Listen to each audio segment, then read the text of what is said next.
السلام علیکم ورحمۃ اللہ۔ نبوت کا ایک مقام ولایت کبریٰ ہے، ایک مقام امامت کبریٰ ہے، ایک مقام رسالت اور نبوت ہے۔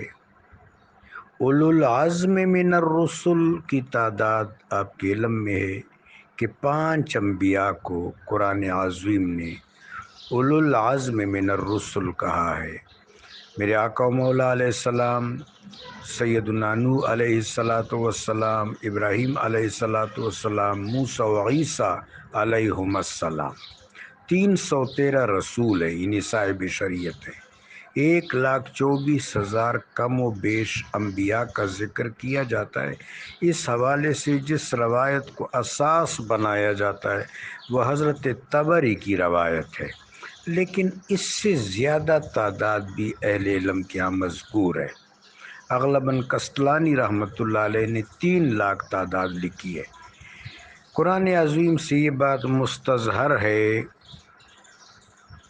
وَمَا مِنْ أُمَّةٍ إِلَّا خَلَا فِيهَا نَذِيرٌ، کوئی ایسی امت نہیں گزری جس میں اللہ نے نذیر نہ بھیجا ہو۔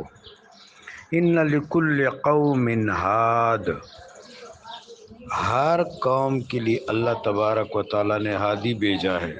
تو بہر صورت اصولی طور پر یہ بات ہے کہ ہر علاقے، ہر جغرافیہ، ہر قریہ، ہر قوم، ہر عصر کے لیے اللہ تبارک و تعالیٰ نے ہادی، نذیر، بشیر بھیجا ہے۔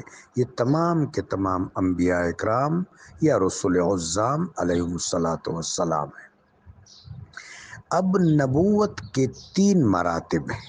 ایک مرتبہ ولایت کبریٰ، یہ کسبی ہے، یعنی اللہ کا نبی مجاہدہ کرتا ہے، توفیقی کسب کے تحت مجاہدہ کرتا ہے، اور ولایت کبریٰ کا عظیم مقام نبی کے لیے مختص ہوتا ہے۔ اس سے بڑا مرتبہ امامت کبریٰ ہے۔ امامت کبریٰ عطائی ہے، اس سے اوپر رسالت اور نبوت ہے، یہ خاص الخاص منصب ہے۔ تو یہ تینوں کی تینوں مراتب رسول علیہم السلام اور انبیاء علیہم السلام میں یکجا ہوتے ہیں۔ ولایت کبریٰ، امامت کبریٰ، رسالت اور نبوت۔